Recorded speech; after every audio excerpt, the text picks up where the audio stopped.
एलएचआई, बंदरगाह, ये तमाम सार्वजनिक संस्थानों को केंद्र की सरकार के द्वारा निजी हाथों में, अडानी और अंबानी के हाथों में सौंपने की तैयारी चल रही है। किसान को भी कॉरपोरेट घरानों के हवाले किया जा रहा है। एचएससी का जो हालत जो जर्जर हालत में है कि मजदूर और किसानों के सवालों पर सरकार मुंह फेर ली है।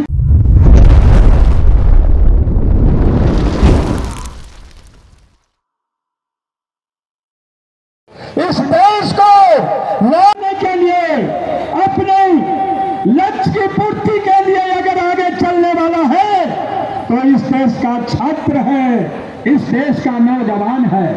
और हमारी आज़ादी भी हमारे साथ इनकलाब करके अब यह जो इनकलाब चला है 26 नवंबर संविधान दिवस के दिन से ही पूरे देश के सभी राजभवनों के समक्ष देश के जितने केंद्रीय ट्रेड यूनियन हैं, जो किसान संगठन है, उसके संयुक्त मोर्चा के जरिए महापड़ाव कार्यक्रम का आयोजन चल रहा है। और यहाँ महापड़ाव जो है खास करके देश के अंदर में जिस तरह से देश के सार्वजनिक संस्थानों को रेल, हवाई अड्डा, एलएचआई, बंदरगाह, ये तमाम सार्वजनिक संस्थानों को केंद्र की सरकार के द्वारा निजी हाथों में, अडानी और अंबानी के हाथों में सौंपने की तैयारी चल रही है। खेती किसान को भी कॉरपोरेट घरानों के हवाले किया जा रहा है। इसके खिलाफ पूरे देश के किसान मजदूर सड़कों पर हैं और इस बार नारा है मोदी हटाओ देश बचाओ।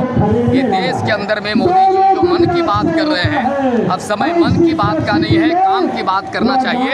और हम लोगों ने कहा भी है कि अगर आप विकसित भारत संकल्प यात्रा की शुरुआत करना चाहते हैं तो ये मौका था, बेहतर मौका था कि रांची में एचएससी, जिस झारखंड में आपने शुरुआत किया वो बिरसा के उलगुलान की धरती से, तो आप एचएससी से भी उसकी शुरुआत करनी चाहिए ताकि देश के मजदूर को समझ सकते हैं कि जो एचएससी का जो हालत जो जर्जर हालत में है, बदतर हालत में है, वहाँ के 21 से 21 महीने से मजदूरों को तनख्वाह नहीं मिली है। अगर सचमुच एचएससी तरक्की करता तो देश के लोग समझते कि मोदी जी का पाँव वहाँ पड़ा और वहाँ तरक्की हुई है।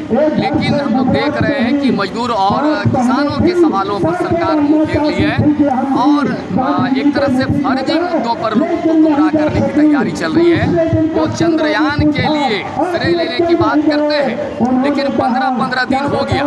इन 15 दिनों में अभी तक आप देखिए तो जो टनल में जो मजदूर फंसे हुए झारखंड का, अभी तक निकालने की हिम्मत नहीं है।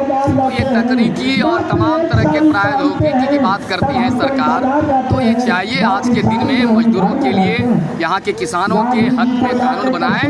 नहीं तो इस बार पूरे देश के किसान मजदूर समझते हैं और केंद्र की सत्ता से इस बार मोदी सरकार की विदाई का ये ऐलान हो रहा है महापड़ाव कार्यक्रम के जरिए। और ये कठिन डगर है, हम इसीलिए कठिन डगर कह रहे हैं कि जिस तरह से किसान आंदोलन के दरमियान वो बॉर्डर पर कीले उगाने का काम किए, इस बार वही कील यानी दिल्ली की सत्ता तक पहुँचने के लिए और खतरा साबित होगा, बुरा दिन मोदी जी के लिए साबित होगा।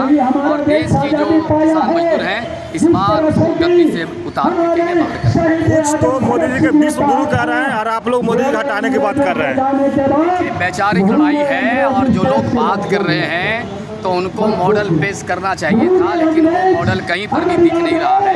फर्जी मुद्दों पे राजनीति चल रही है, तो ऐसे मुद्दों का अंत होगा, ये तय बात। आप लोग देश बचाओ आंदोलन की शुरुआत राजभवन से किए हैं, लेकिन लोग मुख्यमंत्री प्रधानमंत्री को बोलते हैं कि विश्व गुरु हैं, लेकिन आप लोग हटाने की बात कर रहे हैं, क्या कहेंगे इस पर? भाई बात तो एक ही है, मोदी जी अडानी के ही आदमी हैं, अडानी के लिए काम करते हैं।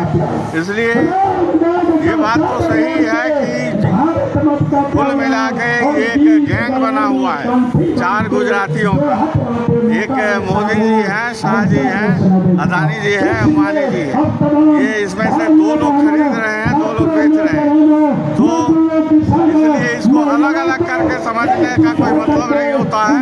देश पूरी तरह इन्हीं के कब्जे में चला गया और जनता के जीवन में जो भी समस्याएं आज दिखाई पड़ रही है, सबके लिए ये चारों का जो गिरोह है, इस गिरोह जिम्मेदार है। और हम समझते हैं कि ये जो जन अभियान है, मैं समझता हूँ ये एक ऐतिहासिक पहल है अगर ये 4 गिरोह का शासन भी ऐतिहासिक है, इस देश में फांसीवाद कायम होना भी ऐतिहासिक है, तो मैं समझता हूँ कि पहली बार ऐसा हो रहा है जब देश में मजदूर और किसान एकजुट हो करके एक कुशासन के खिलाफ एक फांसीवाद को पराजित करने के लिए एक संयुक्त अभियान जो शुरू कर चुके हैं, और ये अभियान जो है अगले लोकसभा चुनाव तक जारी रहेगा।